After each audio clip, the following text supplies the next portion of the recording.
Today nga po pala is pupunta tayo sa Stromstad, Sweden. First time natin pumunta dito dahil sa tagal ko nakatira dito sa Norway.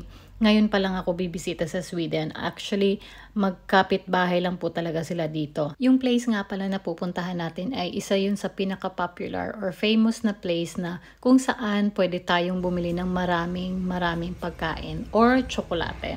Actually guys, yung place na yan, lagi yung pinupuntahan dahil sa hindi kamahalan, mas mura siya compare dito sa Norway. Kung bibili ka dyan, dapat maramihan yung bibilihin mo kasi sasakay ka ng boat o magda-drive ka, at least hindi ka lugi kung ano yung gusto mong bilhin. For example kasi may mga birthday or celebration dito sa Norway. Ang Sweden talagang pinupuntahan ng mga tao dahil mas mura doon at mas makakarami ka ng bili sa murang halaga.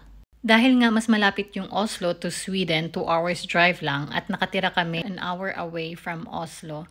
At minabuti na lang namin sumakay ng boat kasi nga dito sa lugar namin sa Sandefjord may boat na papunta Sweden from Sandefjord. Dahil start na nga yung bakasyon namin, so ginrab na namin ang opportunity at sinubukan namin mag-book ng buffet lunch dyan sa boat. Hindi ko talaga ma-imagine kung anong meron dyan kasi first time ko din sumakay dito ng boat sa Norway, papunta sa ibang bansa.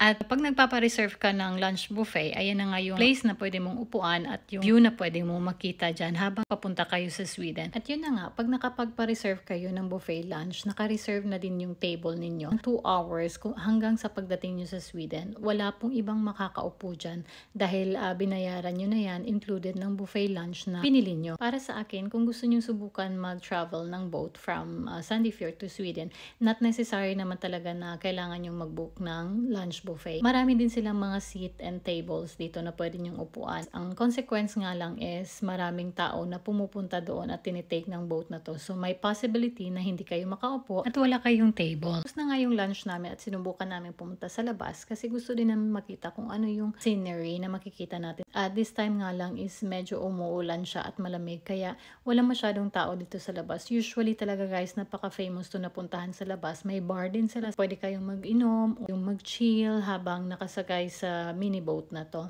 Ayun na nga, sa sobrang excited ko at first time ko talaga tong ma-experience, nilibo talaga namin yung buong place para makita ko kung ano ba talaga ang meron dito. At nakakatuwa lang guys, no? Kasi Norway at Sweden, may mga boat na pwedeng mababiyahe lang kayo sa murang halaga. Not necessary na iti-take nyo yung plane kasi kung marunong ka lang naman mag-drive dito sa Norway, lahat naman pwede mong puntahan at mas makakamura ka pa talaga. So itong cafeteria nila dito sa taas, ito yung pinaka-the best place sana kung mainit lang. Kaso yung summer nga dito ngayon sa Norway ay hindi masyadong maganda kasi nga umuulan at hindi pa masyadong mainit. Kaya tinumbukan lang namin maglibot ng konti kung anong meron dito. At least naman para makita nyo kung ano talaga ang meron dito sa mini boat ng Norway from Sandefjord to Sweden. Grabe, nilalamig na talaga ako dito guys kasi sa sobrang lakas ng hangin at the same time medyo umuulan siya. Pero tinry ko talaga pa rin puntahan para naman may idea kayo kung gusto nyong itry na sumakay dito. Ay na nga, kung ikaw naman yung magta-travel na may mga bata, meron ako nakitang mini playground nila dito na kung saan I think mag-e-enjoy naman ang mga bata dito. Makikita nga po nyo itong playground na to sa taas na part ng mini cruise kasi nga sa baba lahat doon ay mga nagbebenta ng mga tax-free products na mamaya pupuntahan natin. Ito nga po yung mga menu nila dito or menu na pwede nyong bilhin habang nakasakay kayo dito or nakaupo kayo dito sa terrace nila. After nga namin pinuntahan dito sa taas, pupunta naman tayo sa baba kung saan yung pinaka-favorite place ko. Dito sa boat na to ay tax-free guys. Kaya sobrang natutuwa talaga ako kasi gustong-gusto kong bumili ng mga tax-free na products, especially yung mga perfume. Kasi nga, bihira lang yan na tax-free na pwede kang makabili dito sa Norway. Papunta na tayo sa baba at ayan na nga, may elevator naman sila pababa or pwede nyo naman din i-take yung hagdanan. So, nasa sa inyo na yun kung ano yung gusto nyo. Hindi ko na pala nakuha na ng video yung duty free nila kasi medyo nagmamadali na kami kasi nga hindi namin namalaya na parating na pala kami sa Sweden. So ayun, pumunta na lang kami saglit doon at tinignan ko kung anong meron doon at ayun, dumiretso na din kami pababa kasi doon nakapark yung sasakyan sasakyan namin at kailangan na naming mag-drive kasi palabas na lahat ng mga sasakyan. So, hindi pwedeng mahuli ka dito guys kasi nakasunod-sunod yung mga sasakyan. Yun na nga, habang pababa kami, namangha naman talaga ako dito sa elevator nila. May pakulay pula. O, diba? Ang ganda lang talaga guys kasi nga hindi mo na kailangan maglakad pababa. Kaya napakabilis lang pumunta sa baba kung saan nakapark yung sasakyan namin. Nung lumabas na nga kami, sobrang na-shock ako guys kasi ito yung maririnig nyo. Akala ko kung may sunog na talaga, pero normal lang pala ito nangyayari kasi nga malapit na yun at pumapasok na yung mga tao sa mga sasakyan para magdadrive na palabas. Tcharan! Nandito na tayo sa Sweden. Ang next na pupuntahan natin at yun na nga ang sinasabi ko sa inyo is yung place na malaking department or grocery store na pinupuntahan ng mga tao pag kailangan na bumili ng maramihang product. Paglabas pala ng sasakyan nyo dyan sa cruise guys is meron tayong custom. Ang purpose nila dito is kung meron kang i-declare or not to declare. Isa din sa reason nila is marami kasi mga passenger na bumibili ng maraming drinks or mga sigarilyo or kahit anong product dahil tax-free nga dyan galing sa cruise. Nung nakalabas na nga kami sa cruise, ayan, umuulan din dito sa Sweden. Akala ko sa Norway lang.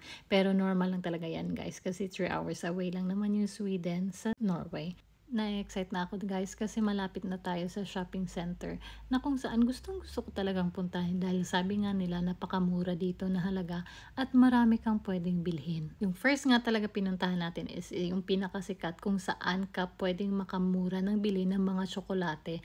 Nakita nyo naman guys, tiningnan ko talaga isa-isa, napakamura dito compare sa Norway. Kaya kung gusto mo bumili ng pasalubong sa Pinas, pwede kang dito bumili before ka pumunta or umuwi sa Pinas. Mura lang talaga dito. Pero compare naman talaga sa Norway. Napakamahal sa Norway. Kaya dito makakabili ka ng by kilo. At ito na nga, dito tuwang-tuwa yung asawa ko kasi ito yung pinaka-favorite niya. Buti na lang talaga hindi ako mahilig sa tsokolate. Kasi pag ako nahilig din ng tsokolate, siguro 5 kilo ang bibili namin. Grabe, namamangha talaga ako sa sobrang dami dito. Hindi ko alam kung paano nila to ginawa or paano nila to kakainin.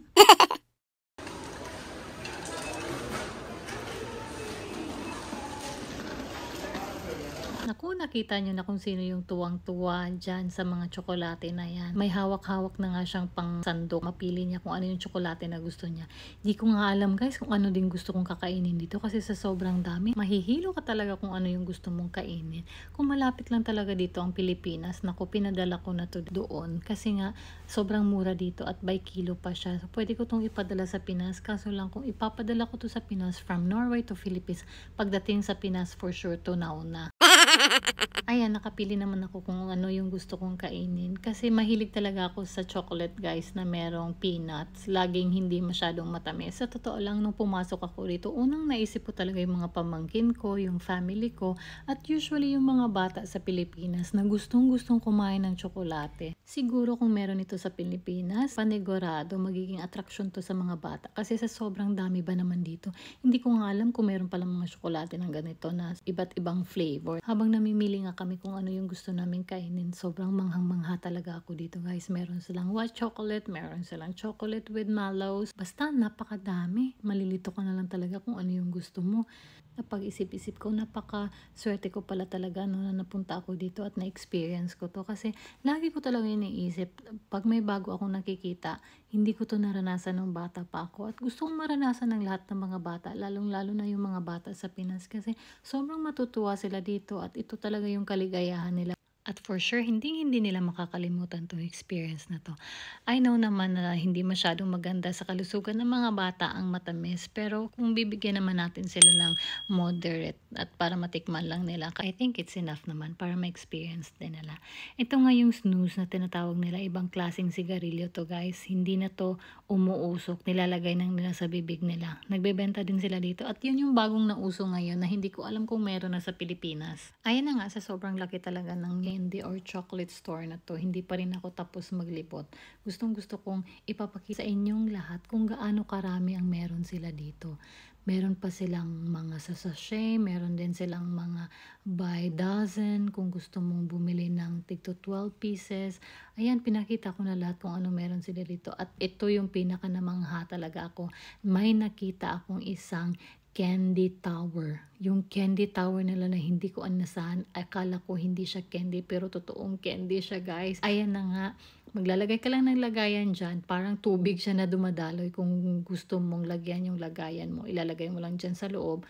At makakapili ka pa kung anong flavor na gusto mo. So ayan na nga, after nun maglibot dyan sa chocolate or candy stores, hindi ko na kinuhanan ng video yung ibang stores na binibenta nila kasi nga, ewan ko ba, napagod ako kakalibot. Sobrang laki ng stores na to. Nag-decide nga pala kaming umuwi ng naka-car lang. Hindi na kami dadaan sa Oslo kasi yung Oslo nasa gitna siya ng Sandefjord at saka Sweden. Pero magte-take kami ng boat ulit para shortcut din yung travel namin. Kailangan lang namin mag-travel ng 2 hours at makakabalik na kami sa west part of Norway. Yung mga taong nagde-drive, pumupunta sa Sweden na may sasakyan, pwede nila tong i-take pag nakatira ka sa west part of Norway. Kasi dun lang yung banda yung boat na nagte-travel para hindi mapahaba yung travel mo. Para hindi ka na dinadaan sa Oslo. Ang Oslo kasi guys is yung capital city ng Norway.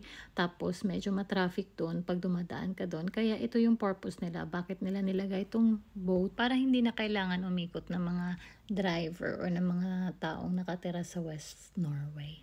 O nga pala guys, pag galing ka dyan sa Norrby, Stromstad, Sweden, may border din sila dito na kung saan pwede kang i-check kung marami kang binili from that store or kung illegitimate ka ba na pumunta at pumasok sa Norway. Nandito na pala tayo sa Moss City. Part din to siya ng Norway guys kung saan dito tayo sasakay kasama yung sasakyan natin. At I think 20 minutes travel lang papunta sa Horten at hindi mo na kailangan dumaan sa Oslo. So ayun na nga, dahil 20 minutes travel lang to guys, nag-decide na lang kami na magstay sa sasakyan. Pwede ka din lumabas dito kung gusto mo, but you have to make sure na aware ka kung malapit na kayong mag-stop kasi nga kailangan mo na agad bumalik ng sasakyan mo kasi dito guys nakapila yung mga sasakyan. Kung ikaw yung may sasakyan na nasa harap at wala pa yung driver, so hindi makakalabas yung mga sasakyan dahil magkakasunod-sunod yan guys. Kaya ayun, nag-decide kami na nasa sasakyan lang kami kasi hindi naman mahirap kung nakaupo ka dito. 20 minutes lang naman. Hindi ka din maboboard. Pwede kang magsi-cellphone, food trip, mga ganon. So ayun na nga guys, thank you so much for watching po at sana po natuwa kayo sa video na to at sana po at i-share nyo din po at i-like yung video na to. Have a nice day and see you again on our next vlog. Bye bye!